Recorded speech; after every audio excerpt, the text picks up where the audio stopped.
editor film pada khususnya itu, di SKKNI itu, apa namanya, memiliki banyak sekali tahapan yang harus dia miliki, ya. Prosedur dari mulai, bagaimana, mereka menganalisis, skenario yang mereka dapat, sampai bagaimana mereka tahu atau tidak prosedur kerja dalam sebuah, produksi.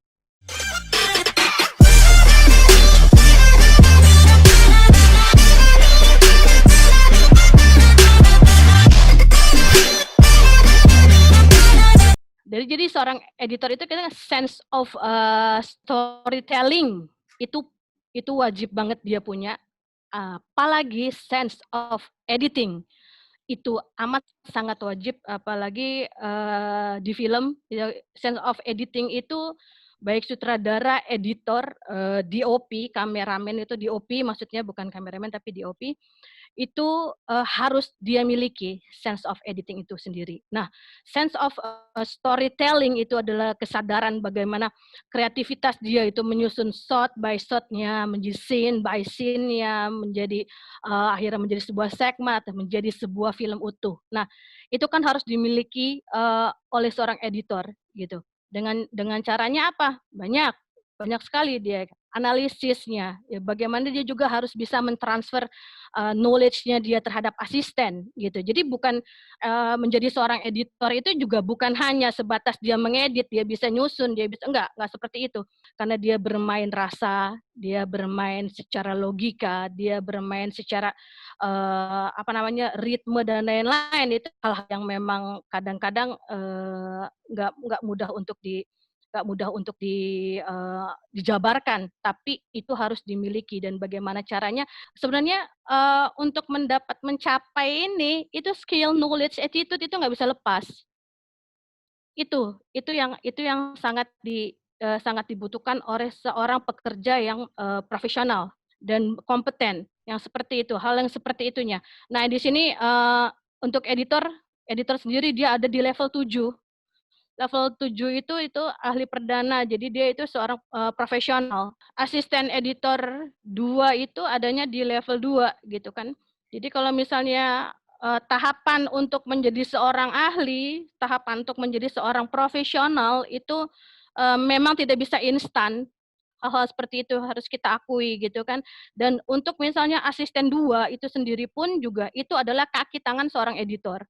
Dia di sana, kaki tangan seorang editor yang, semua, tahapan prosedur kerja basic-nya itu harus benar-benar dia miliki, gitu. Sampai, bagaimana dia harus memfinalisasi sebuah prosedur kerjanya itu sendiri ya, gitu kan.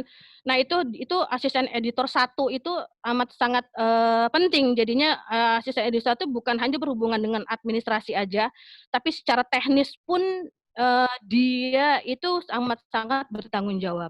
Nah kita punya 13 unit, kita punya 13 unit kompetensi.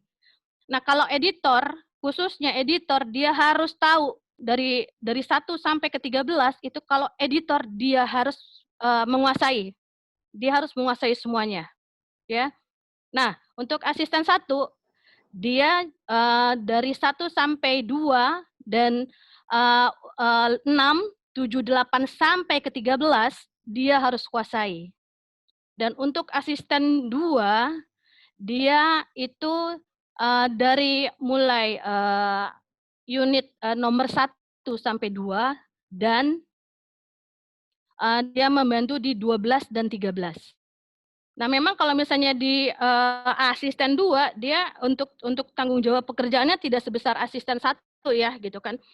Asisten 1 memang banyak, apa namanya, banyak yang harus dia kuasai juga gitu karena tahapannya dia juga sudah tahapan, apa namanya, jenjang jenjang dia untuk menjadi seorang editor itu bisa ke sana, tapi itu semuanya juga tergantung dari teman-teman asisten masing-masing gitu, mau maju atau tidak ya kan, hal seperti itu. Jadi kalau misalnya dia mau terus maju dan ingin menjadikan profesinya dia sebagai seorang editor, pasti dia akan terus belajar, terus terus terus terus, itu ada jenjang berikutnya, seperti itu. Jadi memang kalau misalnya yang, yang mau ikut ikut sertifikasi untuk, menjadi seorang editor, perlu diperhatikan itu adalah dari 1 sampai 13 dia harus pahami itu, ya. Untuk asisten 2 dia harus pahami nomor 1, nomor 2, ya kan. Terus, nomor 6 sampai 13 dia harus, menguasai itu. Asisten 2 dia juga bisa, dari 9 dia juga bisa untuk membantu membantu asisten 1, ya kan. Nah, dia harus paham tuh membuat administrasi. Nah, 12, 13 dia harus paham, ya kan. Kenapa sih kok, asisten 1 kelengkapan editing dia juga harus tahu? Oh, dia harus tahu. Harus harus paham banget apa yang dibutuhkan gitu. Dan pada saat persiapan dia terlibat. Asisten 1 itu terlibat membantu editornya gitu. Nah, untuk seorang editor di sini ada analisis, skenario untuk editing gitu kan. Di sini jelas banget bahwa, kita harus bisa mengidentifikasi berdasarkan naskahnya skenario, ya kan.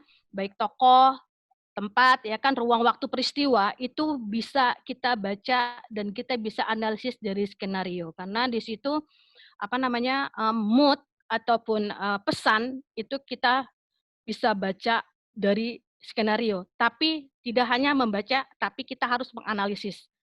Nah, itu wajib untuk seorang editor gitu. Walaupun misalnya ada yang bilang bahwa, mungkin kita bisa lihat dari, saya biasa, dengan editing, melihat cerita dari pas di rough cut-nya gitu untuk, bagaimana kenapa di SKKNI ini menganalisis skenario itu menjadi hal yang sangat penting, ya. Dia ada di nomor 3 gitu kan, untuk hal itu. Ini di semua divisi juga pasti ada analisisnya, karena analisis skenario itu berbeda-beda di setiap divisi, baik editing, kamera, artistik, itu semuanya beda-beda, ya.